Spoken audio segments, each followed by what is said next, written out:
தற்போதைய அண்மை செய்தியை பார்த்துக் கொண்டிருக்கிறோம். திருப்பரங்குன்றம் மலை தொடர்பான பொதுநல மனுவை சென்னை உயர்நீதிமன்ற மதுரை கிளை முடித்து வைத்திருக்கிறது. இது தொடர்பான கூடுதல் விவரங்களோடு இணைகிறார் செய்தியாளர் கருணாகரன். விவரங்களை பதிவு செய்யலாம். நீதிபதிகள் தெரிவித்தது என்ன?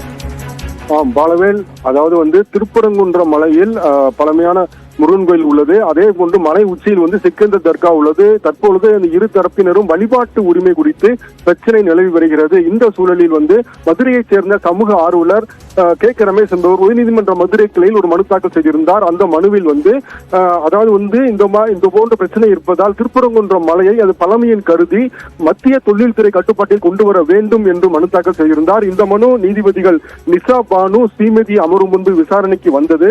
அப்பொழுது அந்த இடையீட்டு மனுதாரர் என்ன சொல்லி வாதித்தாங்க அப்படின்னா, 1991 வழிபாட்டு தலங்கள் சிறப்பு சட்டப்படி 1947 ஆகஸ்ட் 15க்கு முன் எந்த வழிபாட்டு தலம் எந்த நிலையில் இருந்ததோ அந்த வழிபாட்டு தலம் அதே நிலையில் தொடரப்படும் என்று ஏற்கனவே உத்தரவு உள்ளது.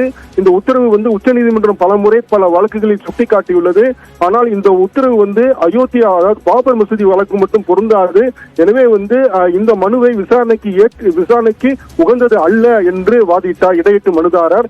இதைத் தொடர்ந்து நீதிபதிகள் இந்த வழக்கு இதற்கு மேலும் விசாரிக்க தேவையில்லை, மனுதாரர் புதிதாக மனு அளித்தால் மத்திய தொல்லியல் துறை பரிசீலிக்க உத்தரவிட்டு இந்த வழக்கை முடித்து வைத்தனர். அதே நேரத்தில் திருப்பரங்குன்றம் மலை தொடர்பான பல்வேறு வழக்குகள் நாளை மறுநாள் மீண்டும் விசாரணைக்கு வருகிறது. பாலவேல், விவரங்களுக்கு நன்றி கருணாகரன்.